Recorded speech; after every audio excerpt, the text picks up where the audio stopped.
September 1st, 2009, Westerplatte, Danzig, Poland. A commemoration ceremony for the 70th anniversary of Germany's attack on Poland.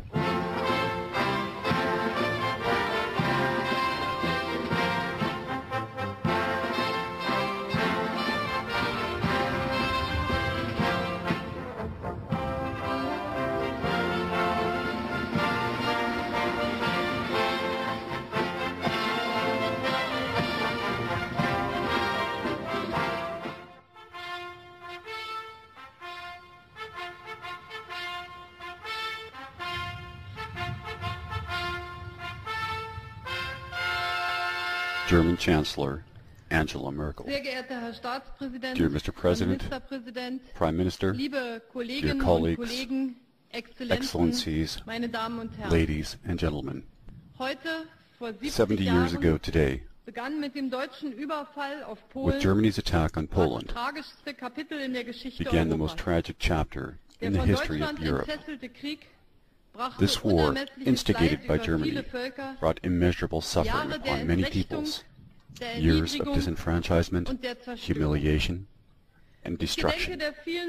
I commemorate the many millions of people who lost their lives in battle and in resistance to Germany.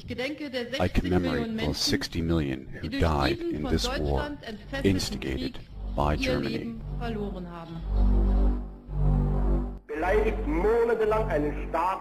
They insult this nation over months and threaten to destroy her, to fight battles in Berlin, to chop Germany's armies, to move the frontier to the Oder or to the Elbe rivers, and so forth. And this nation, Germany, each month can only patiently watch these two, in particular, the English and the French warmongers, who badly need this war and not peace.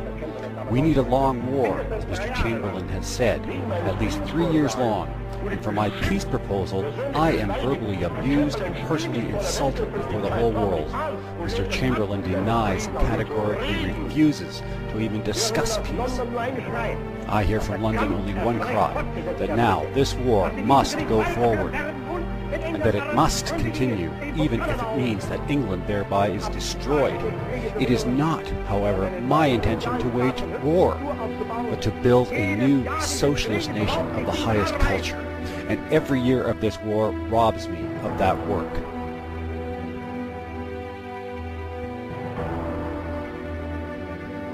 Hitler's war? What have the historians neglected to tell us?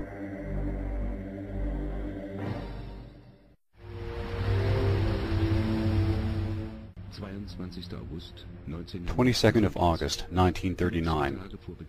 The final days before the beginning of the Second World War have arrived.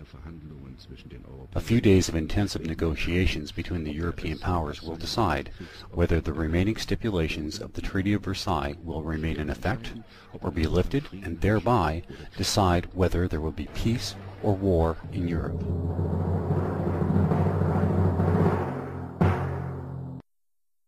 6.5 years earlier.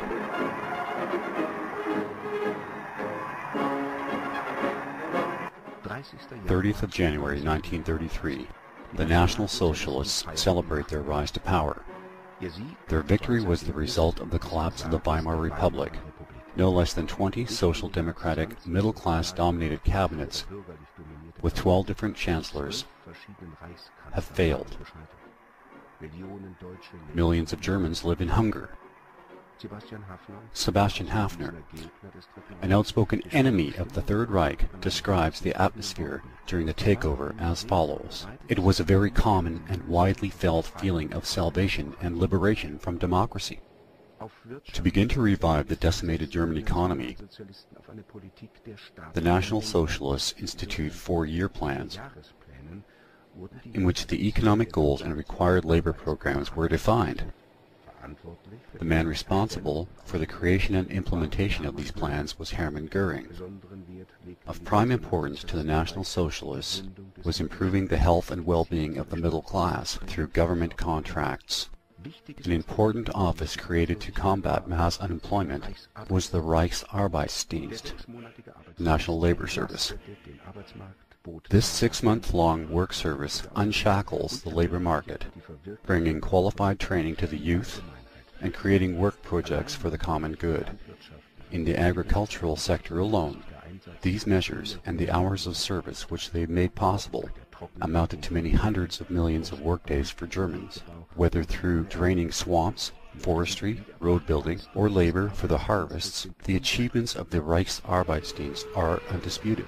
The social and economical boom could not be denied. The armaments industry in Germany did not play the major role in the recovery that many today would have us believe. The vast majority of German enterprises produced goods and services for the private sector and for domestic consumption.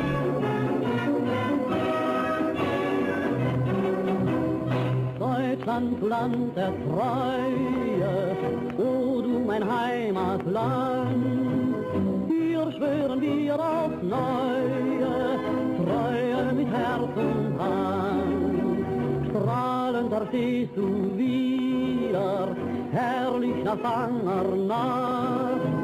Jubelt ihr deutschen Brüder, Deutschland ist neu erwacht. Kreuzfahnen, schwarz, weiß und rot, grüßen und mahnen, seid getreu bis zum Tod. Deutsche, seid Brüder, reich euch die Hand, heil unserem Führer, heil dem Vaterland.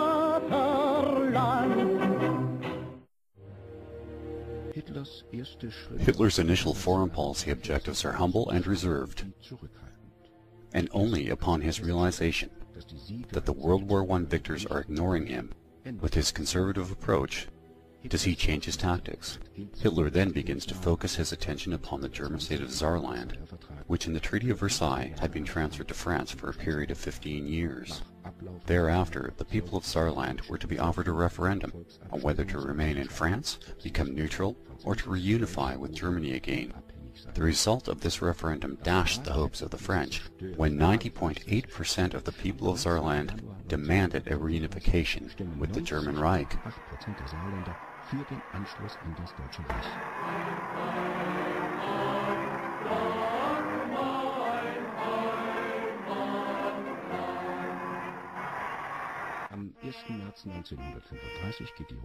On March 1st, 1935, the state of Saarland is restored to German sovereignty.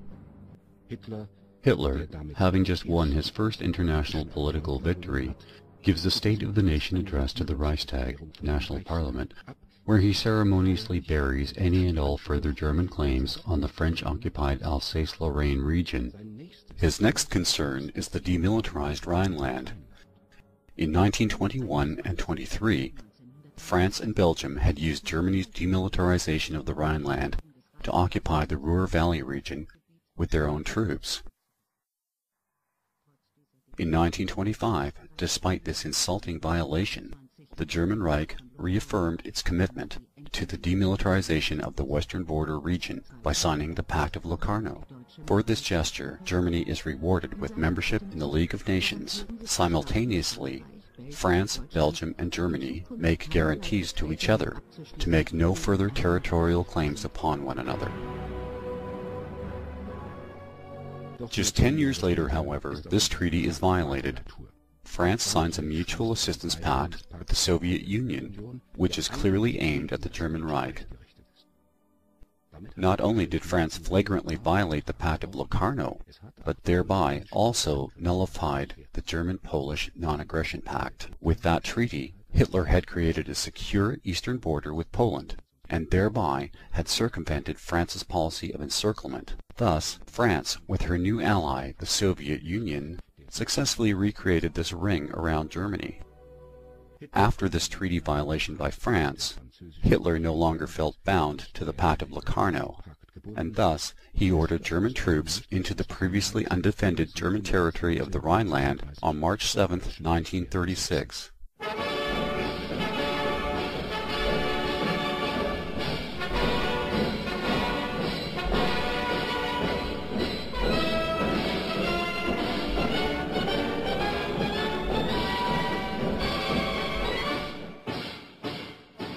Hitler had already explained his intentions regarding the Rhineland to the leaders of his military and the Foreign Office, both of which advised him against this course of action, warning that Paris would likely react militarily, but Hitler, who anticipates a different reaction, is proven correct. Let's take a moment to go back to the years after World War I. In Versailles, both the victors and the losers agree, in this same treaty, to reduce their troops to an essential minimum level. The treaty demands, however, that Germany disarm first, and then the other nations are to follow. Germany fulfills its duty up until 1927, downsizing the Reichswehr, or National Defense Forces, to just 100,000 men in the army and 15,000 in the naval forces. The Air Force is eliminated entirely.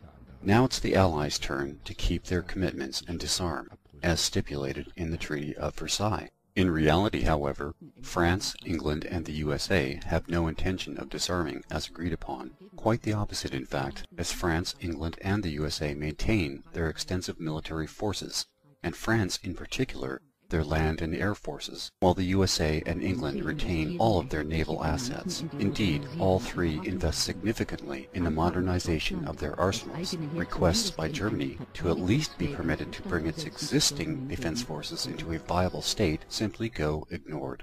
When Hitler comes to power in 1933, France and its allies, not even including the Soviet Union, are already 12 times superior to the German Reich in terms of active army divisions. And when the number of equipped and ready army reserves are included in these calculations, the level of superiority amounts to a ratio of 97 to 1. In the following years, during the Geneva disarmament negotiations, Hitler proposes on 6 occasions to limit the quantity of certain weapons categories, such as bombers, artillery cannons, and other heavy weapons for all member states. When his proposals fail, he begins to rebuild the small Reichswehr into a strong and modern Wehrmacht, or combined armed forces.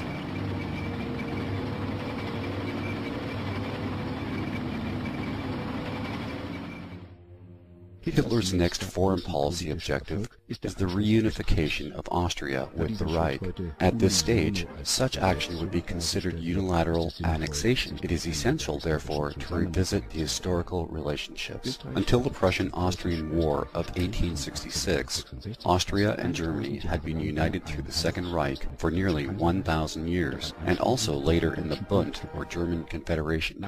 After the defeat of 1918 and subsequent annulment of the Habsburg Empire, the victors decimated that empire, leaving just its German-speaking core, which was Austria. The First National Assembly of Vienna decided in favor of a reunification of Austria with neighboring Germany. Polls in some Austrian federal districts showed overwhelming support amongst the people for such a move. The right of self-determination, however, was apparently not extended to the vanquished of World War I. As such, the first attempt at reunification failed, only because the Allied victors themselves had refused to allow it. In 1933, a conservative dictatorship emerged in Austria, which removed both the right of citizens to vote and also denied reunification with the new Third Reich. The despotic Austrian Chancellor, Dr. Engelbert Dollfuss, prohibited both trade unions and political parties, including the Social Democrats, National Socialists, as well as the Communists. During an attempted coup by the Austrian National Socialists in July of 1934, Dollfuss was fatally shot.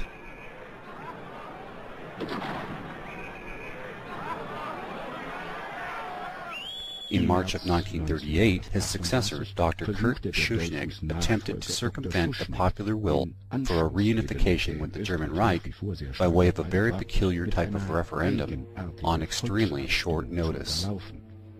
On March 9, 1938, he announces a nationwide referendum on the question of reunification with the Reich to be held on March 13th, just 4 days later.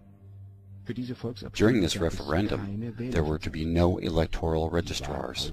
Supervision of the election would be entirely in the hands of his own party.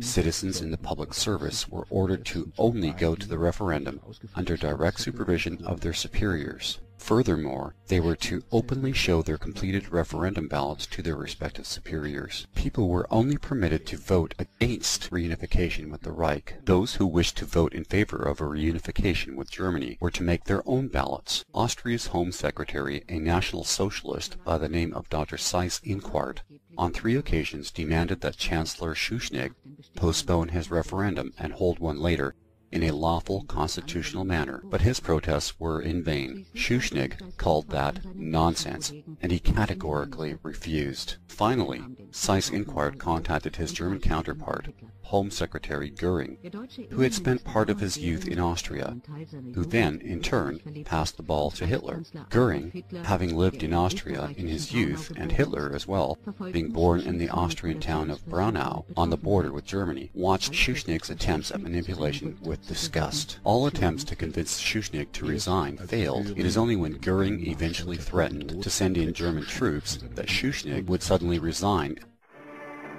During the morning hours of the following day, German troops entered Austria, marching towards Salzburg, Linz, and Innsbruck through flower-filled streets with National Socialist colors being openly displayed, and were greeted with jubilation and tears of joy from the Austrian people. When Hitler arrived in Vienna the next day, the Austrians welcomed him triumphantly. The oldest branch of the German people shall from now on be the youngest bastion of the German nation and Reich.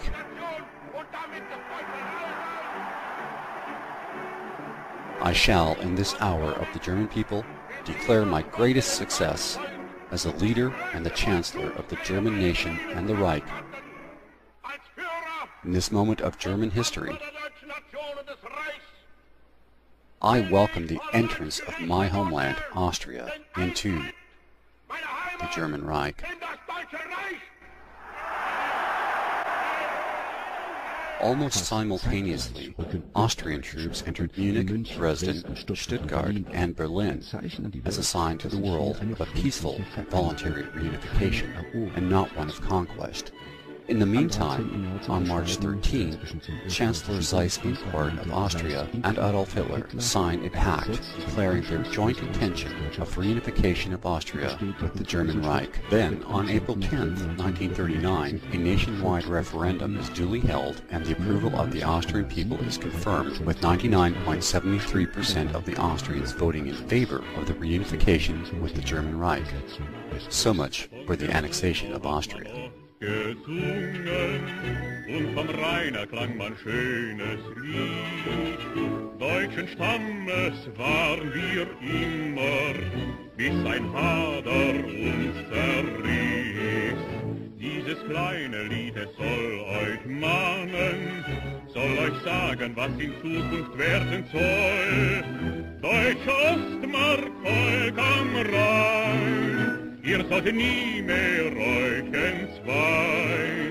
Blaue Donau, grüner Rhein, ihr sollt stets Gefährten sein. Blau die Treue, grün die Hoffnung auf ein einig deutsches Land. Blaue Donau, grüner Rhein, ihr sollt stets verbunden sein. Ewig schließe sich das Band das deutsche Vaterland. Let's go back now to the years just after World War I. Czechoslovakia, an artificial construct of the Allies, emerges in 1919, comprising Czechia, Slovakia, and a small part of the Ukraine. These three territories had never before in history constituted a unified nation-state. Some 6.7 million Czechs, 3.1 million Germans, 2 million Slovaks, 700,000 Hungarians, and 460,000 Ukrainians are suddenly combined into a single multi-ethnic state in which the Czechs and the Slovaks dominate. The more than 3 million Germans, who live primarily in the regions bordering alongside Germany and Austria, call themselves the Sudeten Germans, a name derived from the Sudeten Mountains. Their demands for reunification with Austria are denied by the Allies. The basis of this new multi-ethnic country called Czechoslovakia was the Treaty of Versailles and the Treaty of Saint-Germain, which clearly stated that the national minorities are to have internal autonomy. The terms of the treaties of Versailles and Saint-Germain are accepted with friendly, cheerful, and smiling faces by the Czechs and Slovaks, until they later joyfully and smilingly declare them null and void. As early as 1920, the new Czech constitution abolishes the right to self-determination for the minority Germans, Hungarians, and Poles. Consequently, the minorities become culturally and economically more and more oppressed. As of September 1937, the Sudeten Germans' negotiations with the Czech government regarding autonomy had been in vain. To this point, reunification with Sudeten territories and the Reich had never been discussed, nor even proposed by Hitler. Beginning in May 1938, however, attacks by ethnic Czechs against the German minority increased dramatically, and consequently the Sudeten German representative publicly demands the reunification of the Sudetenland with the German Reich. The government in Prague, however, responds by declaring martial law over all of the 13 Sudeten provinces, thus prompting Hitler to demand the return of the Sudeten territories to the German Reich. In a hastily arranged conference in Munich on September 20th, the heads of state of England, France, Italy, and Germany all agree to return the Sudeten territories, inhabited primarily by Germans, to the Reich. Thus, 3 million more Germans are again reunited with their home.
The Memel-Land, cut off by the World War I victors in 1919, and as a mandate of the League of Nations under French control, was annexed in violation of the League of Nations by Lithuania in 1920.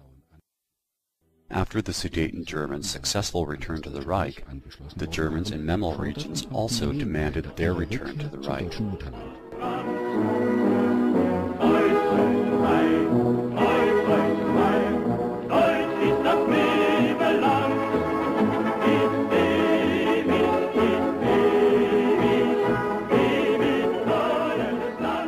The Lithuanian government, however, attempts to gain the support of England and France in its claim of jurisdiction over the Memel territories.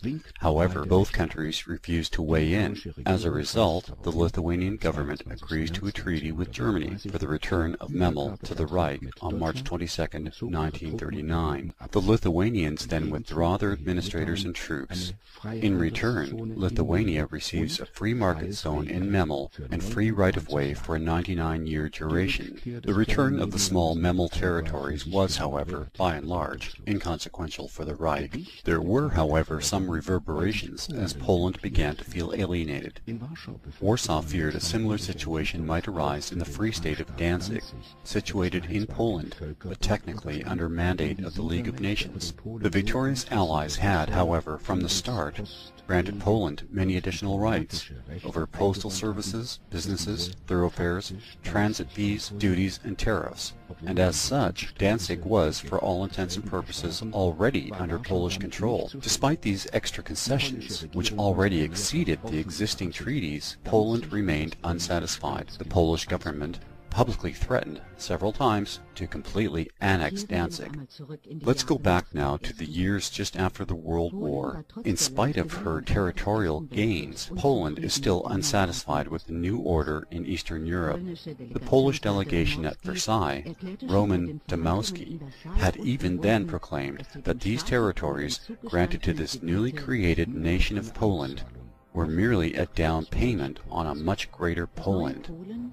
Directly after the end of the First World War, Poland began to build up its military, and even as late as 1938 had attacked the Soviet Union, which had been weakened by the revolution. They also attacked Lithuania, Germany, and Czechoslovakia, and even annexed some border regions of the neighboring states. For this reason, the border conflicts of the next 20 years were predestined.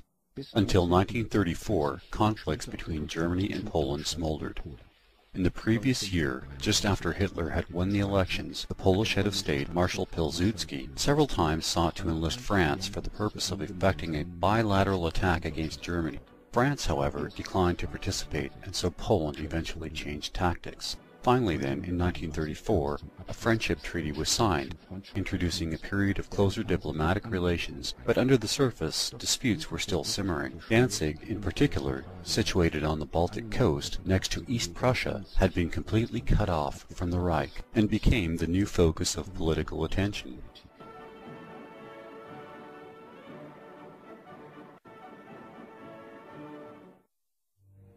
Of the 370,000 inhabitants of Danzig, 97% were Germans and just 3% other nationals, primarily Poles. Irrespective of this fact, Warsaw continued to try to wrest total control over the strategically important harbor city.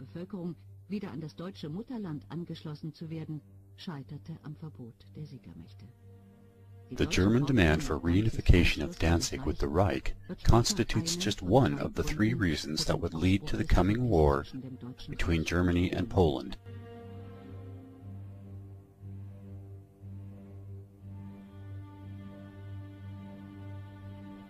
In West Prussia, which was taken from the Reich and given to Poland with the Versailles Treaty, the situation was similar. Here, 2/3 of the populations professed loyalty to Germany. Due to the loss of West Prussia, East Prussia was now completely cut off from the German Reich. This untenable situation would, thus, constitute the second of the three reasons for the eventual outbreak of what would become World War II. All transport connections from the Reich to the now isolated East Prussia were under Polish control. The coal transports essential for East Prussia's supply of energy could only be effected via 8 railroad routes, which were now fully under Polish control. Following the world economic crisis and the crash of the German currency, Germany could no longer pay the required transit fees in their full amount in zlotys, that is, the Polish currency, and thus, one by one, Poland began to close the railroad lines. The Poles felt justified, claiming that Germany was violating the rules set in the Treaty of Versailles by paying the required tariffs in Reichsmarks instead of zlotys. Germany, on the other hand, felt obligated and justified to avoid the economic strangulation of Eastern Prussia by all means. When the Polish government threatened to cut off all of the railroad lines in 1936, Germany developed the concept of an extraterritorial highway and railroad link through Polish-occupied West Prussia towards East Prussia, and to thereby reunite Danzig with the German Reich. In order for such a plan to be implemented, negotiations began between Berlin and Warsaw. The core of Germany's first proposal on October 24, 1938, was an offer to accept Polish sovereignty over the former German territories of Upper Silesia, West Prussia, and Posen. Poland had tried several times previously and unsuccessfully to gain such concessions on territorial rights since 1920. In exchange for this, Germany expected extraterritorial transportation lines to East Prussia and reunification with Danzig. Of the more than 20 previous administrations of the former Weimar Republic, not a single one had granted such far-reaching concessions to the Poles. Hitler was the first. The negotiations continued on until the end of January 1939. But in spite of Poland's publicly stated intentions of working out a mutually satisfactory solution, these never came to fruition. During further discussions in January, Hitler expands his proposals with the following compromise. Danzig would return to the German community socially, but would remain economically under Poland. Because Danzig's League of Nations mandate is not Polish, this proposal is in genuine compromise.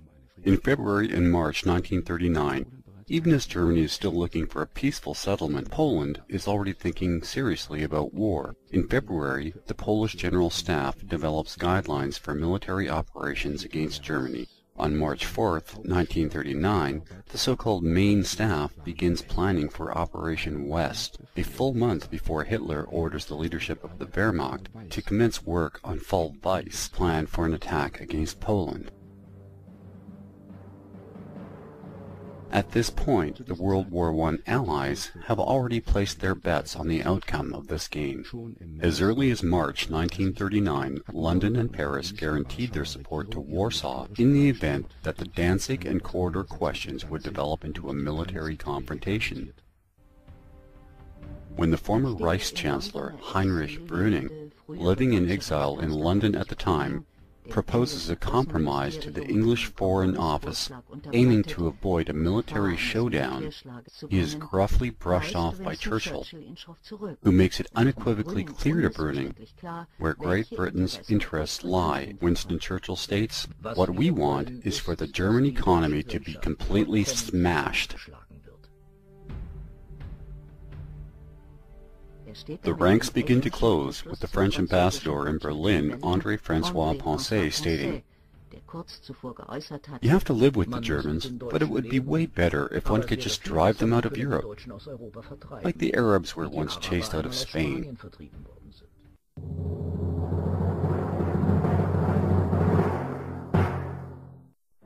On May 15th, the French Chief of Staff, General Gamelin, assured the Polish Minister of War, General Kasprzycki, that in case of war, the French army would indeed attack with all its might the western border of Germany, and together with Poland, they would put Germany in a vice.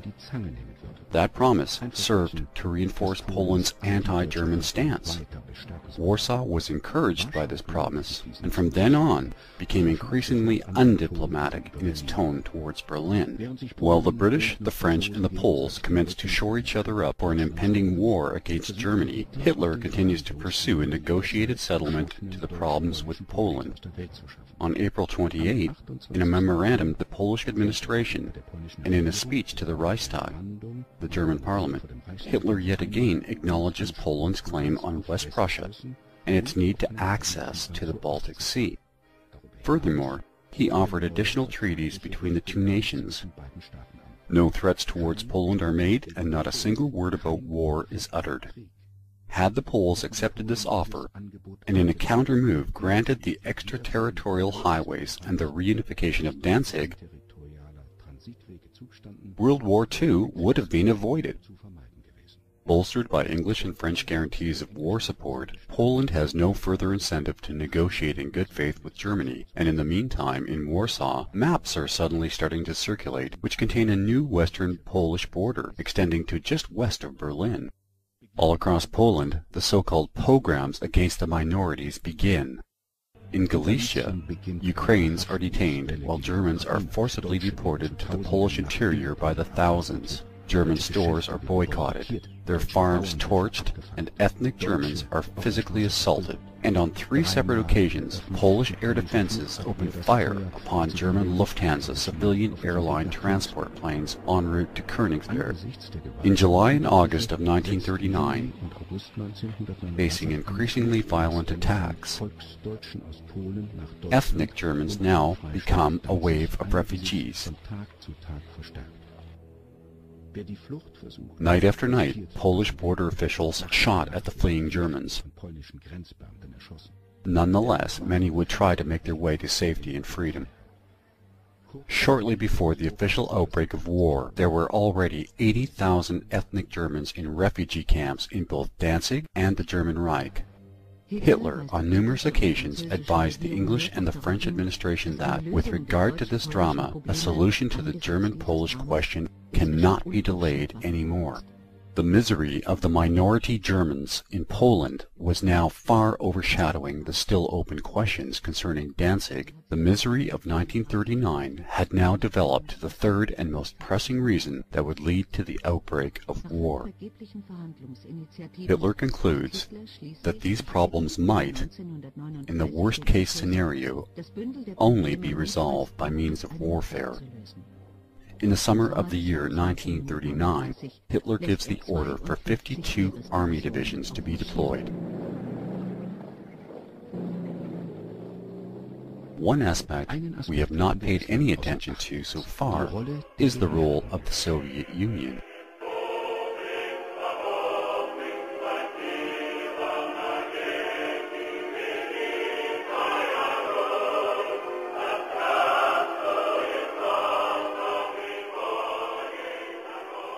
Soviet politics up to this point had primarily been isolationist, but the Soviet leadership still dreamed of a worldwide Bolshevik revolution. The unscrupulous tactician Joseph Stalin is still very much committed to Lenin's doctrine and is awaiting the outbreak of a communist revolution in Europe. Stalin, however, has no faith in the established communist parties of Western Europe and would prefer an externally forced revolution. For this purpose, he orders that the Red Army be transformed into a modern offensive army that can, in the right moment, bring the fire of revolution into the heart of Europe. To finance this, he savagely plundered his own people, costing many millions of lives.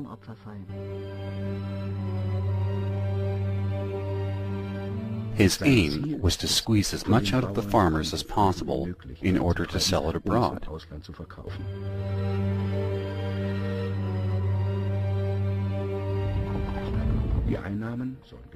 The profits would be used to pay for the Western technologies he required for the upgrade of his army.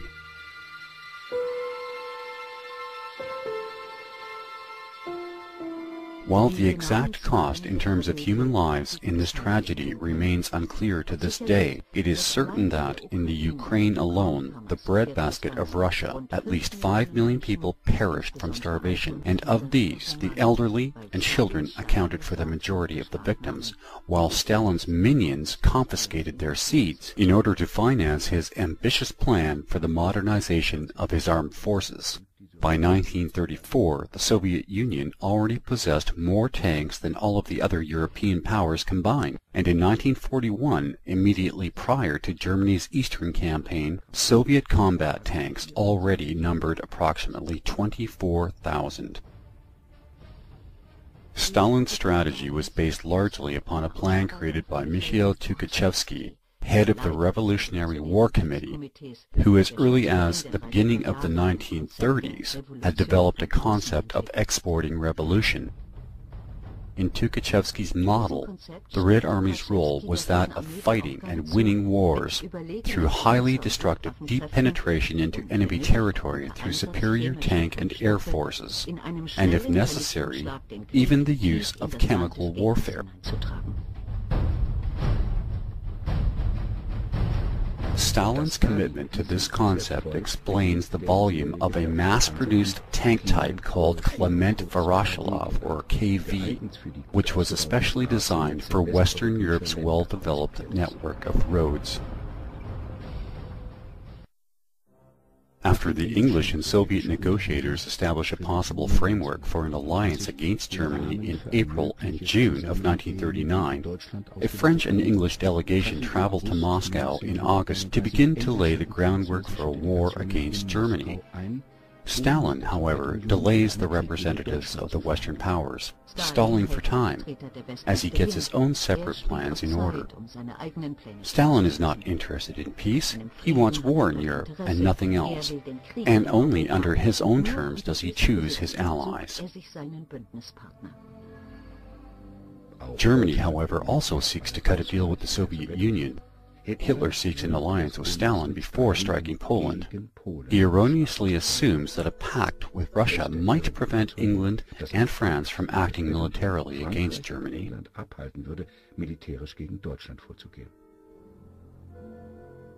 Stalin, on the other hand, is convinced that the German strike against Poland would result in a French and English declaration of war against Germany.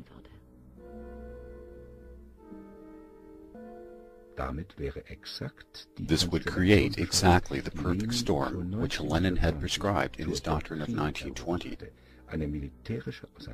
for a military showdown between the rival communist and capitalist blocs of Europe.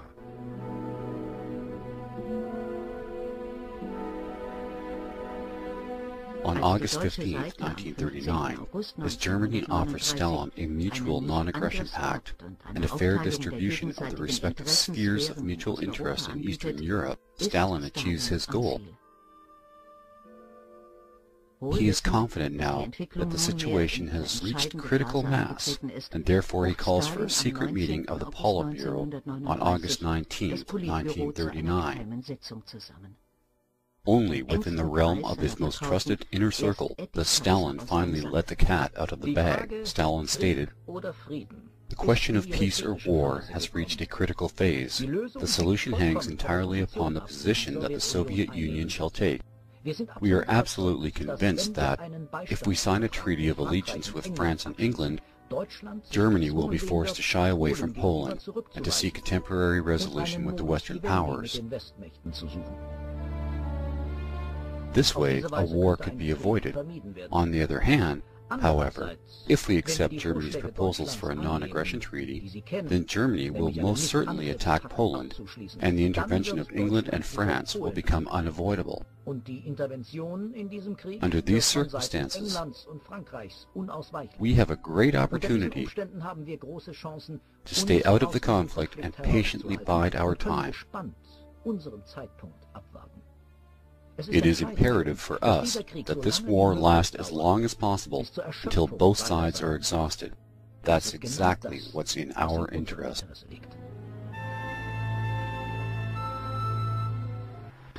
Promptly, the Soviets turn away from England and France in direction of Germany.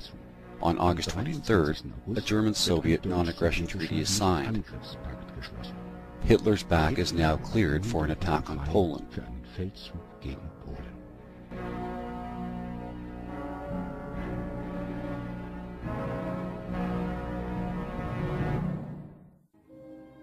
But just then something happens that should not escape our attention. Hitler delays the previously established date of August 26 for an attack by the Wehrmacht on Poland, and tries one more time to negotiate with Warsaw.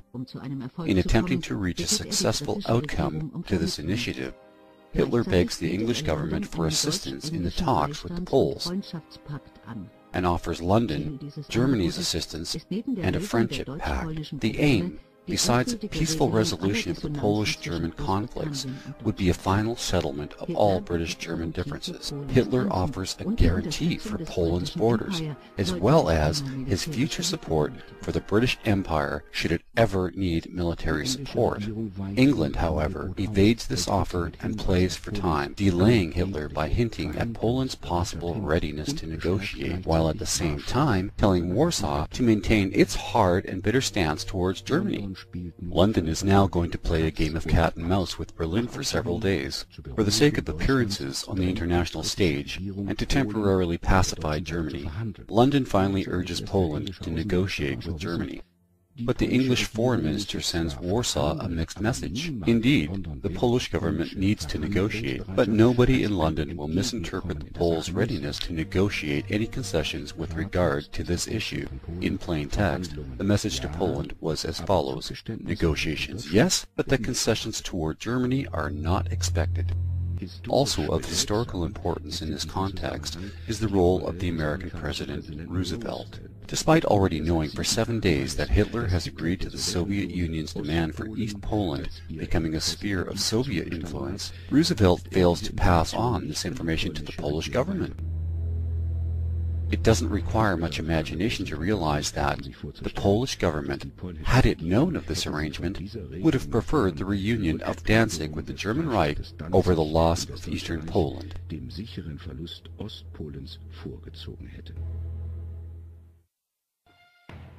On August 30th, Hitler makes his final offer to Poland.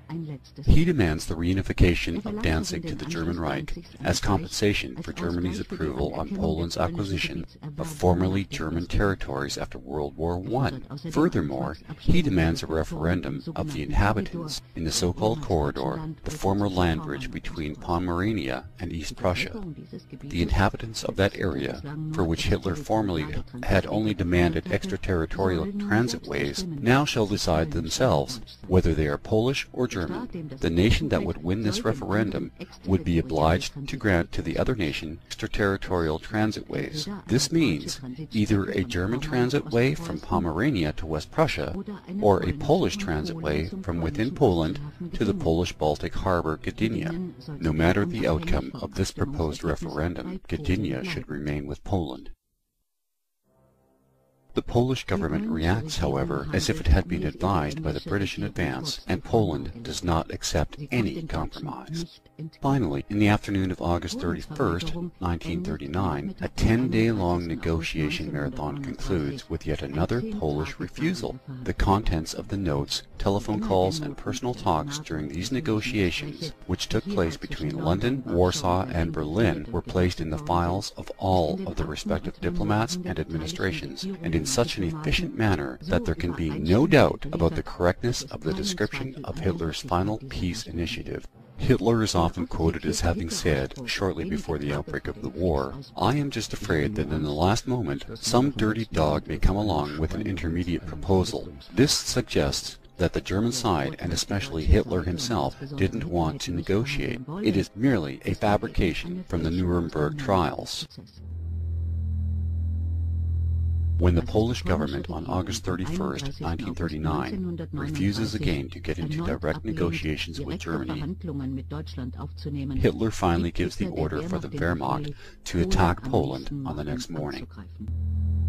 On September 1st, 1939, the German Wehrmacht lines up for the battle against Poland. In his address broadcast to the German people, Hitler states, "I have come to the decision to talk to the Poles in the same way that they have spoken to us for months.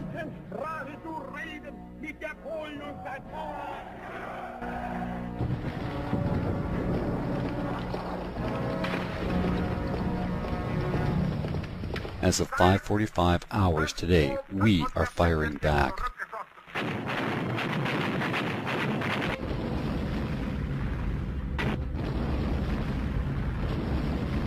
From now on, every bomb will be repaid with a bomb.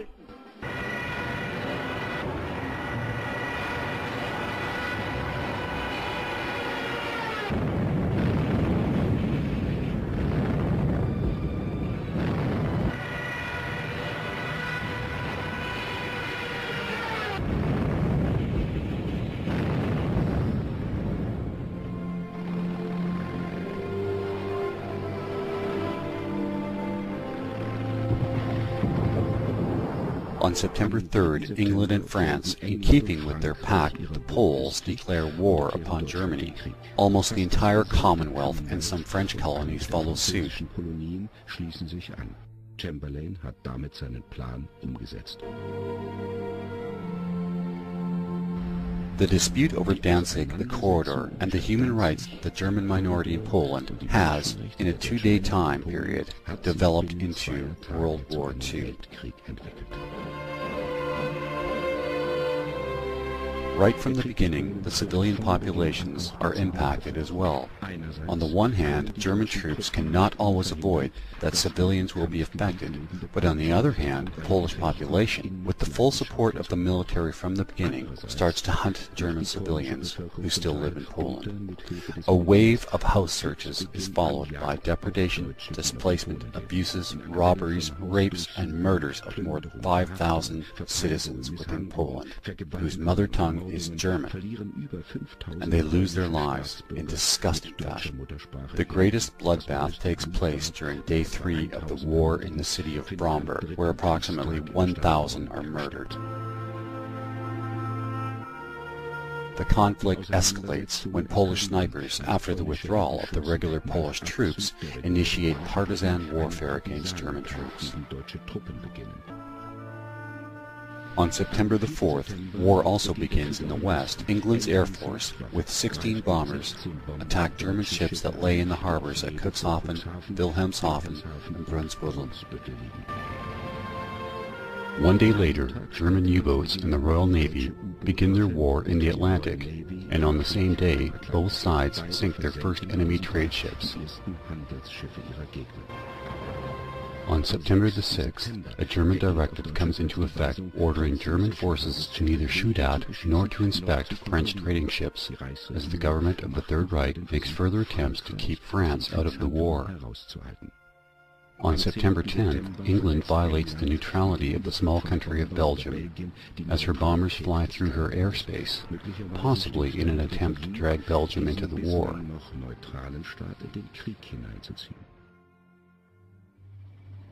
From September 12th onwards, British troops begin to land on the continent to bolster the French forces. In taking this step, England has already fulfilled its treaty obligations towards the Poles, yet without really helping them in the least. France finally also lives up to her alliance responsibilities by adding a further 80 divisions in the west, between the North Sea and Switzerland, creating a daunting strike force which, in the beginning, is opposed by only 11 German divisions. A full-scale attack by the French against the Germans, in any manner that would have provided some relief to the Poles, never takes place. Meanwhile, the attack by Hitler's Wehrmacht progresses rapidly through Poland. On September 5, 1939, the Polish High Command had given orders to the army under Rudnitsky, which is deployed in the northwest of Poland, to try to avoid conflict with the German troops, to destroy any potential food etc. in that zone, and to leave only desolate and destroyed countryside for the advancing Germans. For the first time in World War II, the principle of scorched earth is now being used.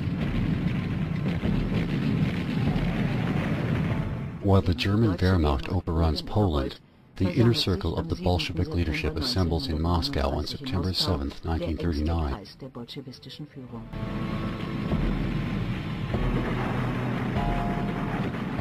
In a short address, Stalin again discloses his strategy.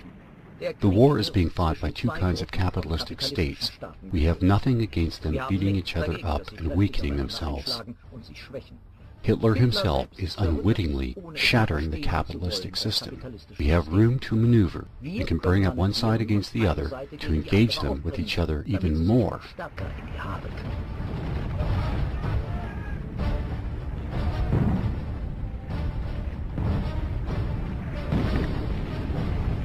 But Stalin's plan is not successful in every respect. Convinced that the Polish army could hold off the Wehrmacht for a certain amount of time, the Red Army is entirely surprised by the speed of the Germans' advance. As a lightning-quick German victory is manifesting, Stalin orders the invasion of East Poland to secure his half of the booty.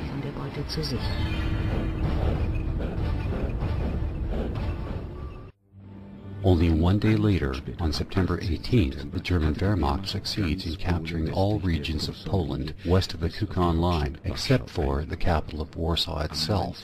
On September 19th, the French and English react to the Soviets' involvement in the war and demand that Moscow withdraw her troops from Poland. If this should not happen, the threat from Paris and London is that a declaration of war would automatically follow.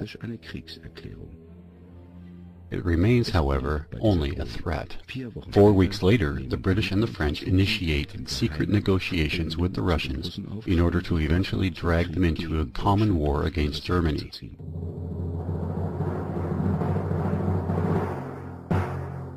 In the early morning hours of September 16th, a German peace envoy transmits an ultimatum to the Polish lines in Warsaw, demanding that the Polish commander unconditionally surrender the city, and if not, that the city will be treated as a fortress. The Polish commander, who during the past days equipped the city with anti-tank walls, barricades, and installations for defense, refuses to accept this ultimatum. Then, shortly before midnight, a second ultimatum is broadcast by radio, urging the persons in charge to send negotiators to the German lines at 10 p.m. The Polish negotiators never came. Leaflets are dropped from airplanes, but also to no avail. On September 26th, after several rounds of fire from German artillery, the full assault on the city commences.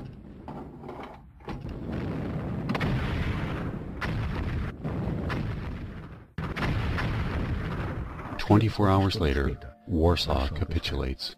The number of deaths and injured, including many civilians, is estimated at 40,000.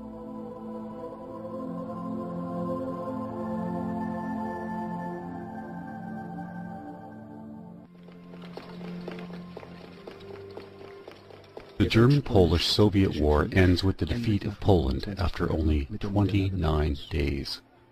1 week later, having achieved his objectives, Hitler proposes a peace deal with England and France. In a secret address, he offers to clear his occupied part of Poland, except for the corridor territories.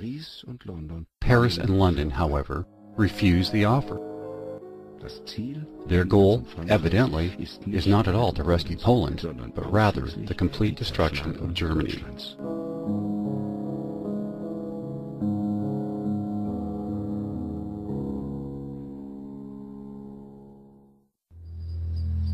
In spite of the fact that France had declared war on Germany, the gun still remained silent on the western border, while on the German-English front in the Atlantic and on the North Sea, the battle rages on.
In order to improve her initial position, the Soviet Union, without a declaration of war, attacks Finland on November the 30th, 1939.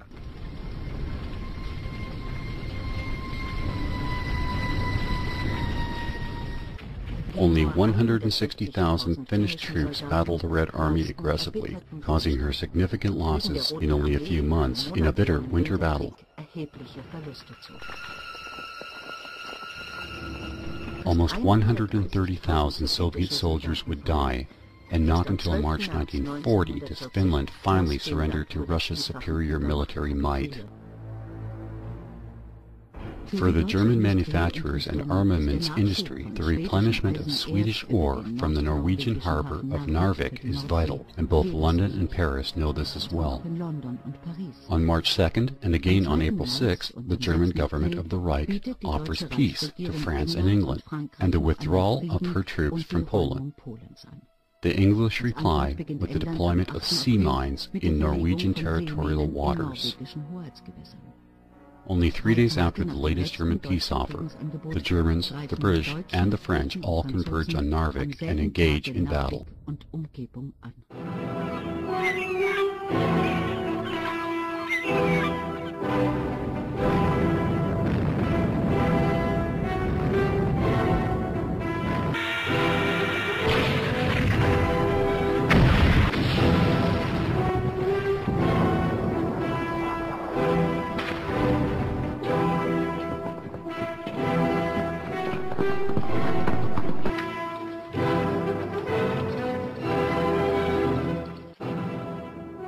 After weeks of intense fighting, the German Wehrmacht occupies all of Norway and Denmark. The supply of ore is secured, but the German front lines are now being overstretched. The guns still remain silent on the western French-German front line, but Berlin has not failed to notice that London is now deploying more and more troops to northern France. On the 10th of May, 1940, England occupies neutral Iceland and improves her base of operations for the war in the northern Atlantic. The same day, the German Wehrmacht attacks France, continuing to wait at this point would only benefit the Allies in their deployment of ground troops in Europe. As in World War I, neutral Belgium is occupied to strike at France by means of an encirclement from the north. The Wehrmacht again also marches into Belgium, as well as into the Netherlands and Luxembourg.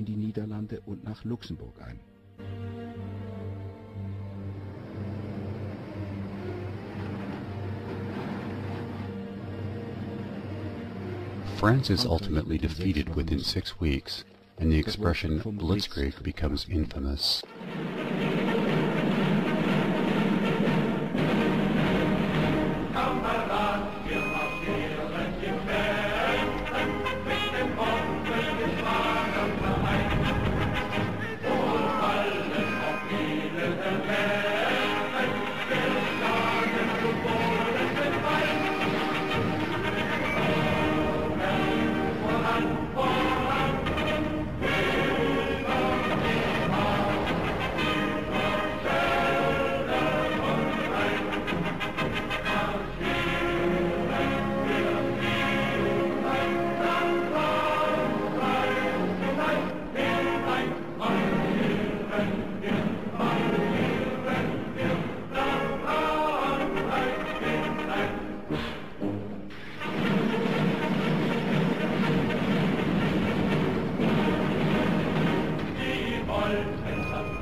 Hitler still hopes for a peaceful resolution with London, and in a spectacular gesture he chooses not to annihilate the British Expeditionary Corps, letting them escape by way of Dunkirk to England.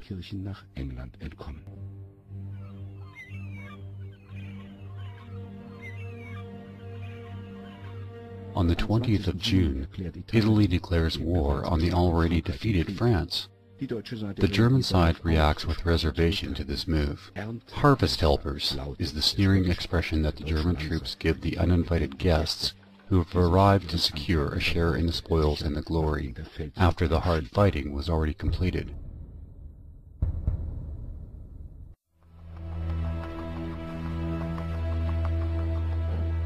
While the world is focused on the Western theater of war, the Red Army occupies the Baltic states and parts of Romania, including the heavily ethnic German-populated Bukovina. Between September 1939 and summer of 1940, Stalin breaks the existing non-aggression treaties with all of his 6 neighboring states, yet the Western powers remain silent. In the occupied territories, Stalin's secret police establish a reign of terror and kill tens of thousands of innocent civilians.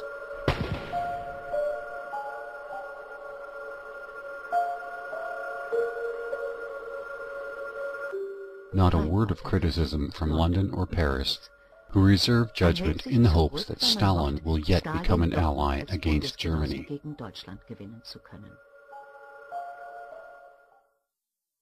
On 19th of July 1940, after the defeat of France, Hitler offers yet a 3rd peace treaty to England. But once again his efforts and hopes are in vain, and the war rages on.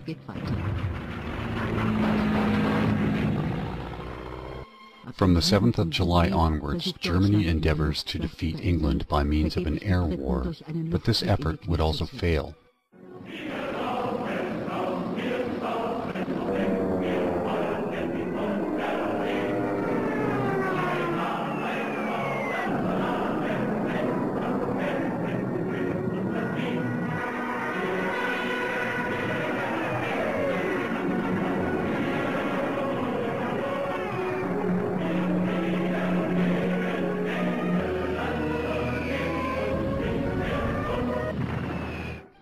On August 5th, Italy attacks British Somalia, and on the 13th, Britain occupies Egypt. In December, the formerly neutral USA delivers 50 cruisers to the British for their sea war against Germany.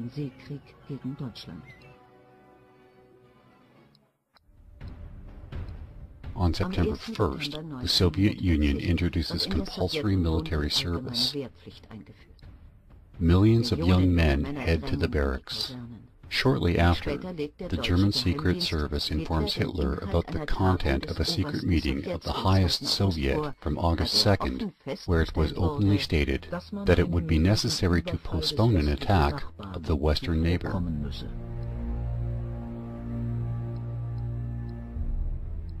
Not only is Hitler concerned on learning this, but the Romanian head of state, General Ion Antonescu, pleads with the leadership of the German Reich for military support against a possible Soviet attack. Hitler promises aid and sends troops to secure the Romanian oil fields at Ploiesti.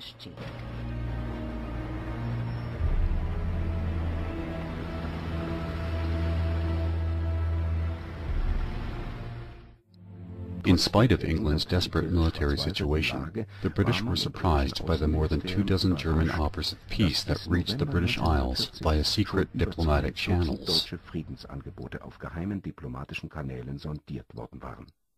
From 18 pages and up to 12 separate copies of a limited memorandum, we see here copy number 8.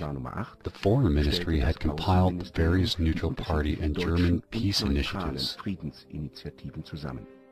This memorandum was for the eyes of the most inner deciding circles only. Aided by this memorandum, a closer decision, it was hoped, would be made on whether and how to react to the German peace offers.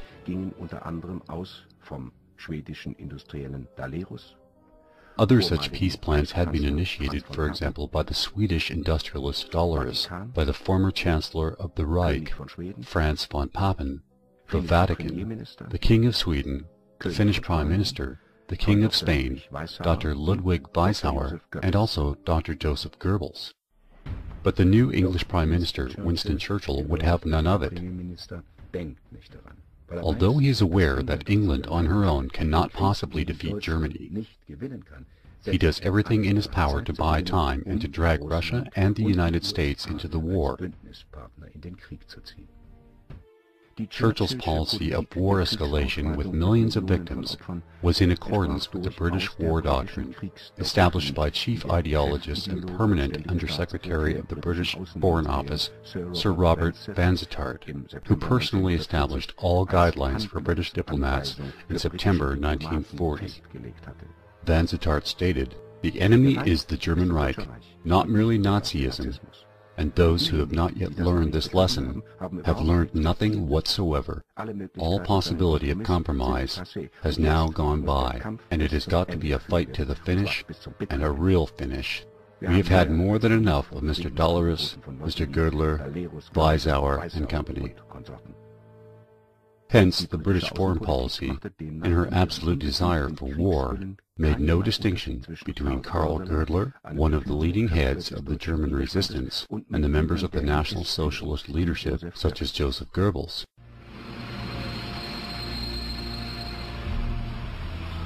On the 12th of November 1940, the Soviet Foreign Minister Vyacheslav Molotov travels to Vienna to negotiate over more territorial demands of the Soviet Union. During this visit, Molotov informs Hitler on the Soviet demand for a Western security zone. Parts of this zone would include Finland, Bulgaria, Romania, Yugoslavia, the strategically important Straits of the Dardanelles, and the Danish Baltic seaport.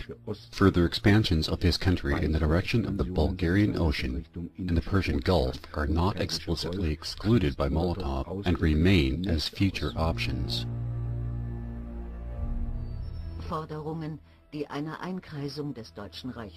Hitler interprets Stalin's latest proposal as yet another attempt at the encirclement of the German Reich, this time by Russia, and as such is categorically refused by Hitler as totally unacceptable.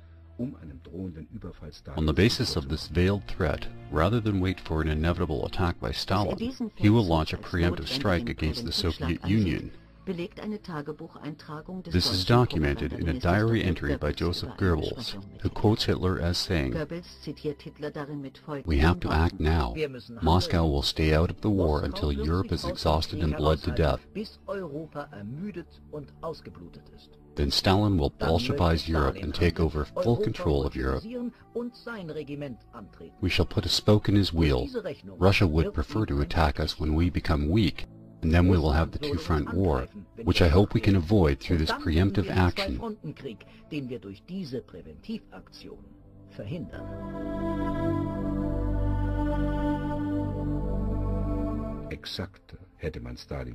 One could not have assessed Stalin's true plans more precisely. Hitler's interpretation of Stalin's strategy substantiated in the fact that, upon the return of his foreign minister Molotov, Stalin does not place the Red Army into a defensive posture, but rather one most suited for attack and territorial expansion.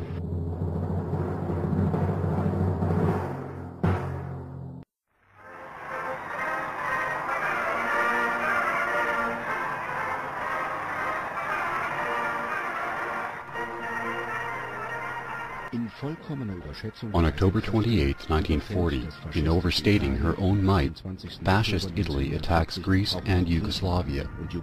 The ill-advised campaign stalls just as Mussolini's efforts in North Africa had, and rapidly spirals downward into complete disaster.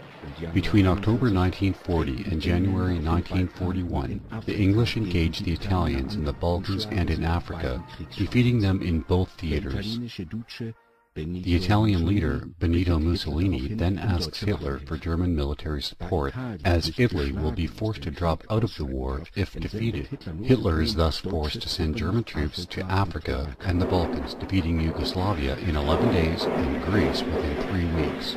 Die Deutschen erobern Jugoslawien in 11 Tagen und Griechenland in 3 Wochen. The German forces in North Africa, commanded by Erwin Rommel, successfully pushed the British troops back to the Libyan-Egyptian border.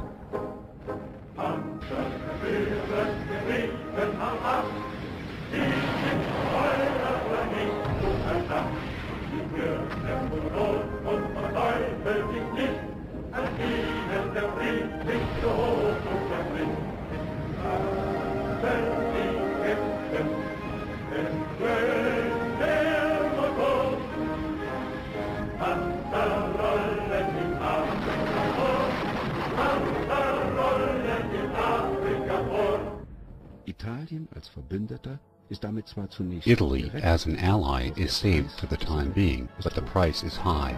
The German front lines are stretched further day by day as the supply lines become even longer.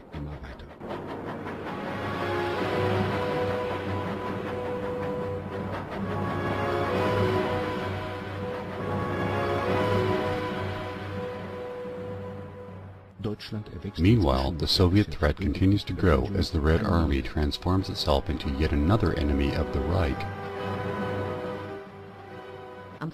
Finally, on May 5, 1941, Stalin shows his true intentions. In a speech to the graduates of the M.V. Frunze Military Academy in Moscow, he declares, "Now that we have invested sufficiently in our army and outfitted her with modern technology for battle, we must now switch from defense to offense. The wars with Poland and Finland were not defensive wars. We have already set ourselves upon the offensive in terms of politics. The Red Army is now a modern army, and a modern army is an army built for attack." Stalin's comments are not just empty threats. Indeed, the military budget of the Soviet Union already amounts to 43% of the gross national product. Just a day earlier, the Politburo ordered the construction of 20 new airplane runways, and the further expansion of some 231 already existing runways, many of which were situated no more than 100 kilometers away from Germany's eastern frontier. On May 15th, Georgy Zhukov, chairman of the Joint Chiefs of Staff of the Red Army, updates Stalin on the latest developments along the German-Russian border and says, "There is the possibility that Germany might attempt to thwart our offensive preparations with a surprise attack." Though the Soviet intentions are now rather transparent through both their actions and their words, the Chief of Staff would later state that the Red Army never had any intention of expanding westward. Hitler, in spite of reports to the contrary, is well informed at this stage regarding Soviet troop deployments. Indeed, just one day before the meeting between Zhukov and Stalin, Hitler met with the German Chiefs of Staff, bringing them up to speed in every detail regarding the Soviet plans and deployments, of their offensive posture, as well as the state of Soviet preparedness. Hitler uses this opportunity to inform them of the numerous Soviet airfields close to the eastern border and how he regards these as a clear threat of imminent invasion. He therefore orders a preemptive attack in order to prevent the Soviets from rolling across Europe.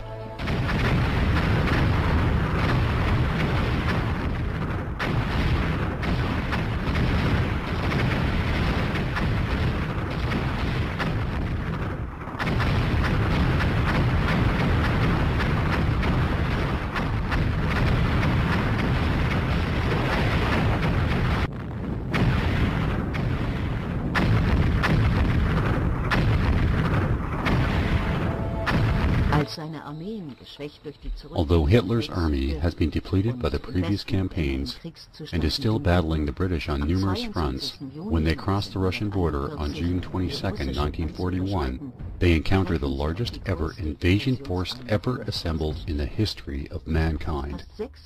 Close to 6 million soldiers, more than 25,000 tanks, and about 19,000 planes have been assembled in order to sweep across Western Europe. The Red Army, still in a state of preparation for an offensive against Germany, is now paralyzed. Trapped within their own minefields and barriers, the enemy is divided, and these divisions, which are now in an offensive posture, very close to the German border, find themselves corralled and virtually defenseless. Within a few short months, 2 million Red Army troops are captured and taken as prisoners of war by the Germans. While many German military experts are expecting a rapid collapse of the Soviet Union, Hitler is not as confident. In contrast to most members of the General Staff, one of the few who privately expressed some concern regarding the Eastern Campaign is the designer of the German Panzer III tank, Heinz Guderian. On the outside, to his men, Hitler is brimming with confidence, but within his inner circle, he is skeptical about the prospects of victory over Stalin. Guderian stated, "The Soviet Union is as much a frightened specter to Hitler as the ghost ship in the movie The Flying Dutchman."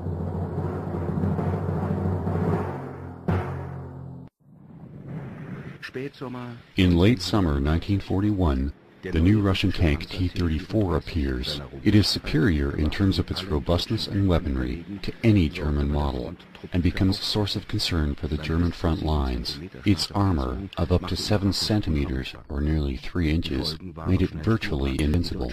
The consequences were rapidly felt, as within only a short time, the German tank divisions reported losses of 20% of their assets. Daily scenes such as these would become routine. German casualties soared with up to 86,000 dead, 295,000 wounded, and a further 20,000 missing in action.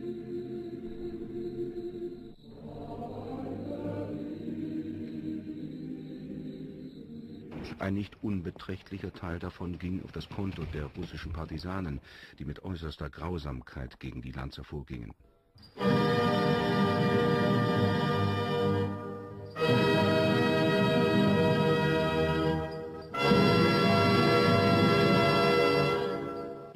They were not bound by any rules and made no distinction between doctors, medics, soldiers, and wounded. In all areas of the Eastern Front, captured German troops were discovered to have been murdered with their arms tied behind their backs. The Wehrmacht War Crimes Bureau documented all such cases of partisan crimes and cruelty in the same accurate manner which it had also recorded German war crimes, and thus speaks volumes of their level of accuracy. To this day, however, not a single recorded case has been found showing that German soldiers systematically brutalized or maimed the prisoners of war in their custody. The execution of Soviet partisans remains a controversial issue. Partisans, regardless of their country of origin, violate Article 1 of the Hague Land Warfare Convention, which clearly defines 4 criteria regarding those who are legally competent to engage in legitimate warfare. Executions of any illegitimate partisans found to be illegally engaging the legitimate combatants was never in violation of the international law. Later on, German civilian partisans were also summarily executed by the Allies. It is interesting historically that Vladimir Lenin withdrew his signature from the 1907 Convention for Land Warfare at The Hague, which established the military rules of conduct for future wars. The USSR also never signed on to the Geneva Convention of 1929, in which the treatment of prisoners also became subject to international law. As a result, the guidelines or protocols of the Geneva Convention were absent from the training manuals of the Soviet Red Army. Thus, according to international law, the Soviet Union was acting outside of the rules and norms established by the international community. In the far north, the progress of the German and Finnish troops came to a virtual standstill in mid-September. Again and again, Lieutenant Colonel Edward Beadle, who led the operations of the so-called Lapland Army, tried in vain to conquer the railroad from Murmansk to Leningrad, and whose mission was to halt the transportation of American arms shipments to the Soviet Union.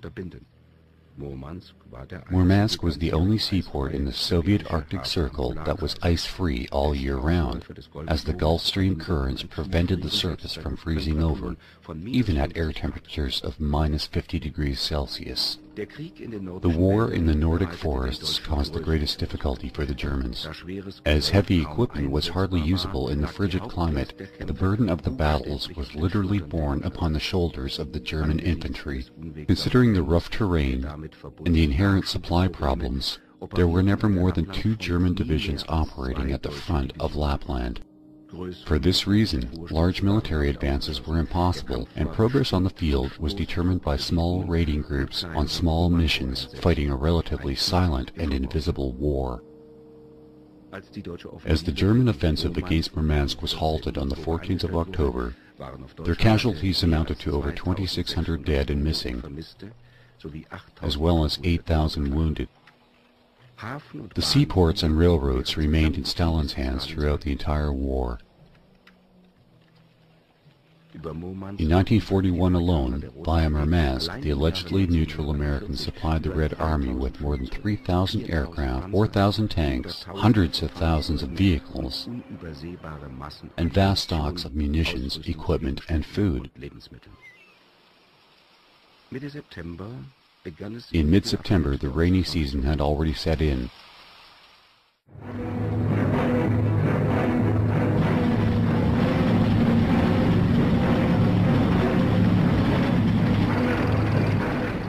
Over the midsection of the Eastern Front, on the 19th of September, the 6th Army conquered Kiev, the capital of Ukraine, Soviet Republic.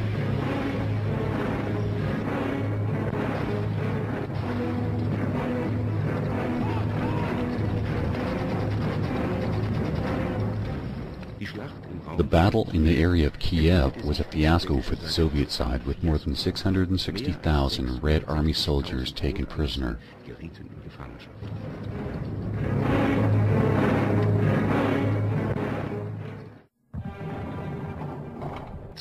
The 2nd of October 1941 at 0530 hours marked the beginning of Operation Typhoon.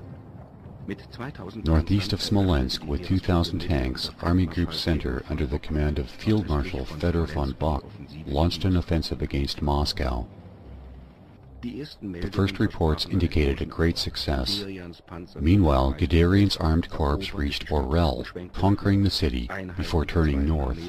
Units of the 2nd Army progressed northeastward, past Bryansk, before turning south and merging with the armed units of the 3rd and 4th Army, then rounding Vyazma and sneaking up on the rear of Soviet defense forces. 55 divisions of the Red Army were sitting ducks with no hope of escape. With yet another mass of Soviet troops defeated, the German 4th and 9th Army pushed further in the direction of Moscow. The German offensive had devastated the Red Army. By mid-October, approximately 670,000 more Soviet troops were taken prisoner. At the same time, the German Army Group South, led by von Rundstedt, defeated the 18th Soviet Army on the Azov Sea and captured another 100,000 men. These growing numbers of prisoners began to pose major problems for German forces. During the winter of 1941-42, hundreds of thousands of prisoners starved to death. The reason for this was the total collapse of the German logistical support, creating catastrophic resupply problems. Equally responsible for this tragedy, however, was Stalin's scorched earth policy. On his orders, beginning on the 17th of November, all settlements along the access roads to a depth of 40 to 60 centimeters deep and to a width of 20 to 30 kilometers wide are to be destroyed. Thus, the infrastructure was completely annihilated, and both friend and foe were doomed. The destruction was carried out on the explicit orders of Stalin by Soviet commandos wearing German uniforms stolen from the dead, and these commandos would also leave some survivors as potential witnesses to a systematic extermination campaign, and might later testify of German atrocities. In this cold and calculated manner, Stalin fomented deep hatred against the German occupation forces. On the 9th of October, Joseph Goebbels, in conversation with the Chief of Army Staff, General Alfred Jodl, proposed a domestic campaign for the collection of wool to help the frontline troops to stay warm, as winter was now rapidly approaching. General Jodl retorted, "Winter? By that time they will be sitting in warm quarters in Leningrad and Moscow. Let that be our only concern. We have finally, without exaggeration, won this war." A few days later, the first snowflakes fell on the Eastern Front, spelling the beginning of the end, with snowstorms, nightly frost, and morning thaws, which by day turned the streets into a bottomless morass of mud. Within a few weeks, the German Eastern Army lost about one-third of its 500,000 vehicles. On the 16th of October, temperatures dropped to -8 Celsius. The winter of all winters had taken a firm grip over Russia. Long-range movements were now out of the question. Most of the troops were without winter clothing.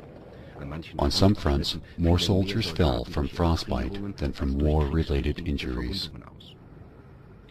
The supply of essential goods collapsed. Railroad trains could not run, with their boilers damaged as a result of inadequate frost protection. Eventually, German aircraft also succumbed to the icy temperatures. The pilots, who during some 180,000 missions had destroyed over 15,000 aircraft, 3,200 tanks, 2,400 guns, and 58,000 enemy vehicles in the past 6 months, could no longer start their machines, as the oil in the motors froze.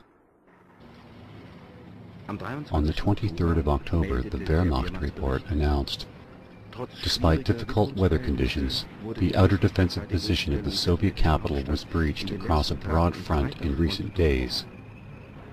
In some places, our spearheads have attacked up to 60 kilometers into Moscow.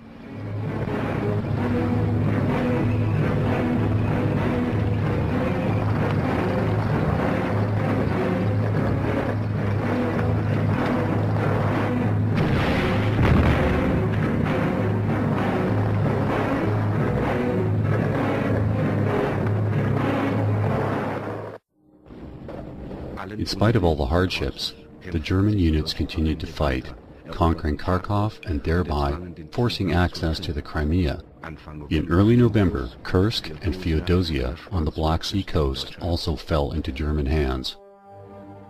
The number of fallen Germans had by now increased to 150,000 men.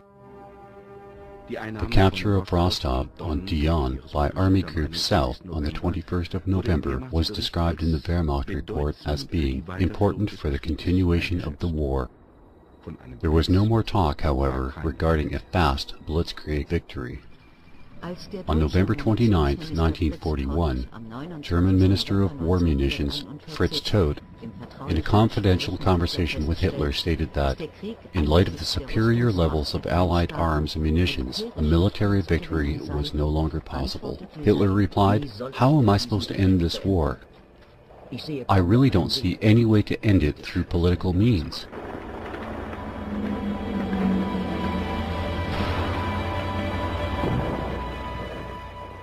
At this moment, Hitler realizes, however, that he is trapped and there's no possibility of escape. Sometime later, Stalin strikes back.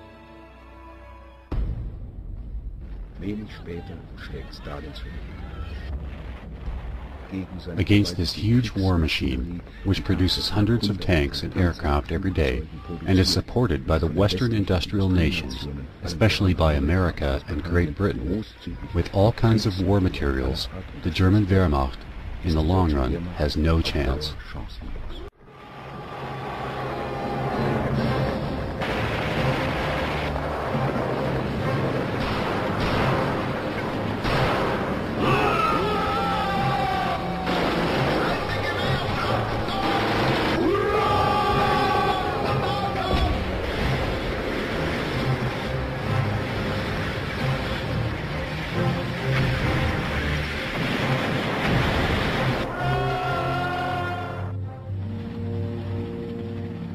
From this point forward, the Allied powers will determine the pace of events. America now begins to enter the international political stage more openly. In spite of her official neutrality, the USA has already been supporting England logistically since 1940. In July 1941, American ships begin naval reconnaissance in the Atlantic Ocean, transmitting intelligence reports concerning areas of German submarine operations to the British. In July of 1941, the U.S. Navy begins providing escorts for British convoys. While the USA is still officially neutral, Hitler still forbids the German Navy to attack American warships at this stage. It is only when Japan attacks America, and as an ally of the Reich appears to be in open military conflict, that Hitler would follow suit, and he then declares war against the USA.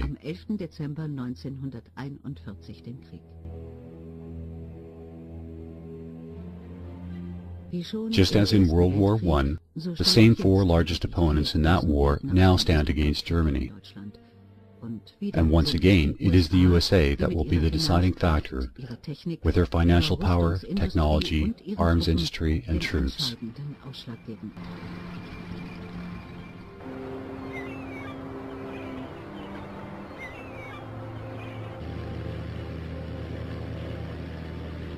The surrender of the German 6th Army in Stalingrad and the German Africa Corps in Tunisia, the landing of the Allied troops in Sicily, the invasion of Normandy, the aerial bombing of German cities, and the collapse of the army groups at the Eastern Front spell the end in a long line of defeats. Finally, on May 8, 1945, the soldiers of the German Wehrmacht lay down their arms.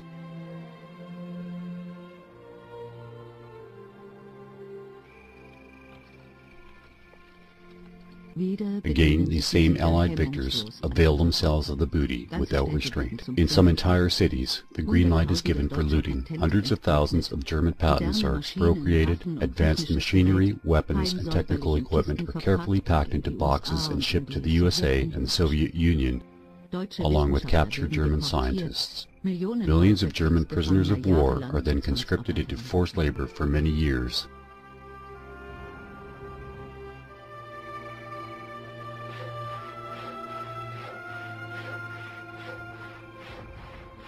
In the East, the victors expel millions of ethnic Germans from their ancestral homes, while the foreign military leaders confiscate houses for use as their own private quarters.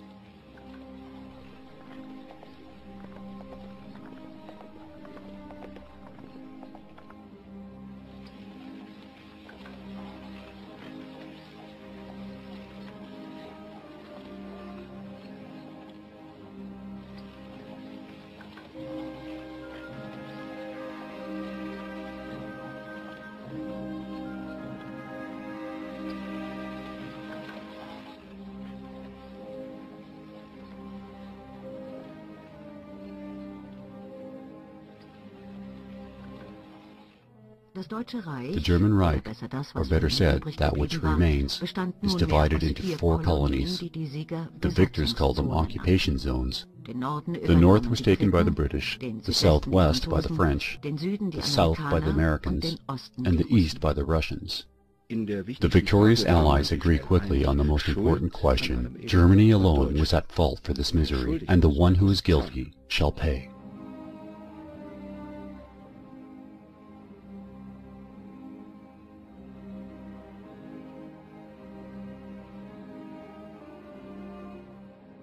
The Allies thus, feigning innocence, wash their hands of all blame, and as there is no one to hold them to account, the sticky blood on their hands is quickly and silently washed down the drain of history.